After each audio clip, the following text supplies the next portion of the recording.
Hi friends, ഇനി ഞാൻ നിങ്ങളുമായിട്ട് ഷെയർ ചെയ്യുന്നത് നോമ്പ് തുറക്കുന്ന സമയത്തൊക്കെ ഉണ്ടാക്കാൻ പറ്റുന്ന നല്ലൊരു സ്നാക്കിൻ്റെ റെസിപ്പിയാണ്. വളരെ ഈസി ആയിട്ട് ഉണ്ടാക്കാൻ പറ്റും. മാവ് കുഴക്കുകയോ പരത്തിയോ ഒന്നും വേണ്ട കേട്ടോ. അപ്പോൾ ഇതെങ്ങനെയാണ് നോക്കിയാലോ. ആദ്യം തന്നെ ഞാനിവിടെ ഒരു ബൗളിലേക്ക് 2 സവാള ചെറുതാക്കി അരിഞ്ഞത് ഇട്ട് കൊടുക്കുന്നുണ്ട്. 2 ചെറിയ സവാളയാണ് ഞാൻ എടുത്തിട്ടുള്ളത്. അപ്പോൾ വലിയ സവാളയാണെന്നുണ്ടെങ്കിൽ ഒരു വലുതെടുത്താൽ മതി കേട്ടോ. ഇനി ഇതിലേക്ക് കുറച്ച് കറിവേപ്പില ചെറുതാക്കി അരിഞ്ഞത് ചേർക്കുന്നുണ്ട്.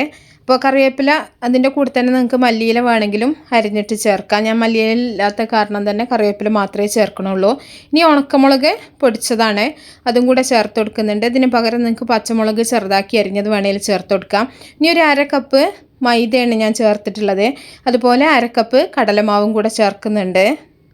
ഇപ്പോൾ രണ്ടും ഒരേ അളവിലാണ് ചേർത്തിട്ടുള്ളത് കേട്ടോ. മൈദയും കടലപ്പൊടിയും ഒരേ അളവിലാണ്. അത് 1 കപ്പാണെങ്കിൽ 1 കപ്പ് രണ്ടും എടുക്കുക. ഇനി ആവശ്യത്തിനുള്ള ഉപ്പും കൂടെ ചേർത്തിട്ട് നല്ല പോലെ ഒന്ന് മിക്സ് ചെയ്തെടുക്കുന്നുണ്ട്. ഇതിലേക്ക് നമ്മൾ 1 കപ്പ് വെള്ളം ഒഴിച്ചിട്ട് നല്ല പോലെ ഒന്ന് മാവൊന്ന് കലക്കിയെടുക്കണം.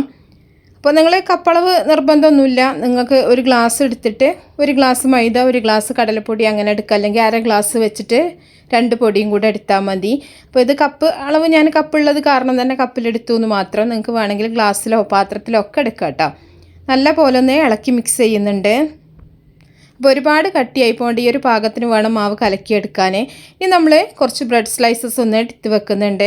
അങ്ങനെ പ്രത്യേകിച്ച് അളന്നിട്ടൊന്നല്ല എടുത്തിട്ടുള്ളത്. ഇനി ഓരോ സ്ലൈസിലും നമ്മൾ മൊസറല്ല ചീസാണ് ഇട്ട് കൊടുക്കുന്നത്. ഇതിന് പകരം നിങ്ങൾക്ക് ചെഡർ ചീസോ ഏത് ചീസാണ് നിങ്ങളുടെ അടുത്തുള്ള ഷീറ്റ് ആണെങ്കിൽ ഷീറ്റ് ഏത് ചീസാണെങ്കിലും എടുക്കുക. ഞാനിവിടെ മൊസറല്ല ചീസാണ് എടുത്തിട്ടുള്ളത്. അപ്പോൾ ചീസ് നന്നായിട്ടൊന്ന് നിറച്ച് കൊടുക്കുന്നുണ്ട്. അപ്പോൾ ആ ഒരു സ്ലൈസ് ബ്രെഡ് കൊണ്ട് നമ്മളിതൊന്ന് കവർ ചെയ്യും. അപ്പോൾ അതിനനുസരിച്ചിട്ട് പാകത്തിന് വെച്ച് കൊടുത്താൽ മതി. അപ്പോൾ ഇനി അടുത്ത ഒരു സ്ലൈസ് എടുത്തിട്ട് നല്ല പോലെ ഒന്ന് പ്രസ് ചെയ്ത് കൊടുക്കുക.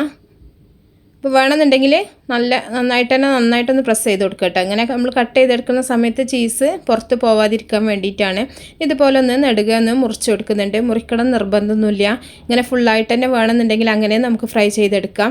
മുറിച്ചിട്ട് ഫ്രൈ ചെയ്യുകയാണെന്നുണ്ടെങ്കിൽ കുറച്ചും കൂടെ ഈസിയാണ് കേട്ടോ. നമുക്ക് മറിച്ചിടാനൊക്കെ സുഖമാണ്.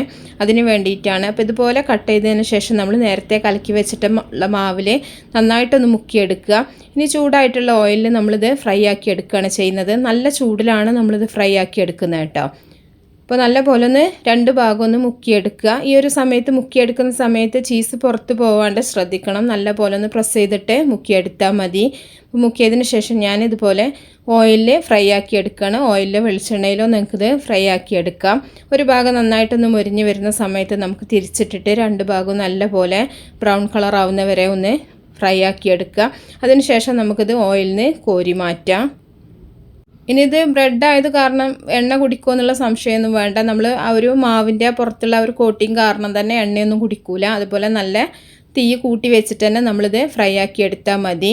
അപ്പോൾ അങ്ങനത്തെ ഇതൊന്നുമില്ല കേട്ടോ. എണ്ണ കുടിക്കണം അങ്ങനത്തെ ബുദ്ധിമുട്ടൊന്നുമില്ല. ഇതുപോലെ നമുക്ക് എല്ലാം ഫ്രൈ ആക്കി എടുക്കാം. ഇത് ചൂടോട് കൂടി തന്നെ കഴിക്കണം കേട്ടോ.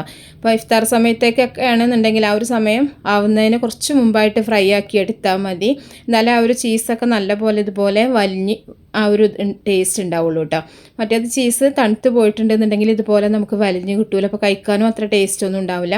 അപ്പോൾ എല്ലാവരും ഒന്ന് ഉണ്ടാക്കി നോക്കുക. ഇഷ്ടപ്പെട്ടാൽ തീർച്ചയായിട്ടും ലൈക്ക് ചെയ്യുക, ഷെയർ ചെയ്യുക, മാക്സിമം സപ്പോർട്ട് ചെയ്യുക. അപ്പോൾ നല്ല റെസിപ്പികളൊക്കെ ആയിട്ട് നമുക്ക് അടുത്തൊരു വീഡിയോയിൽ കാണാം. ഓക്കേ.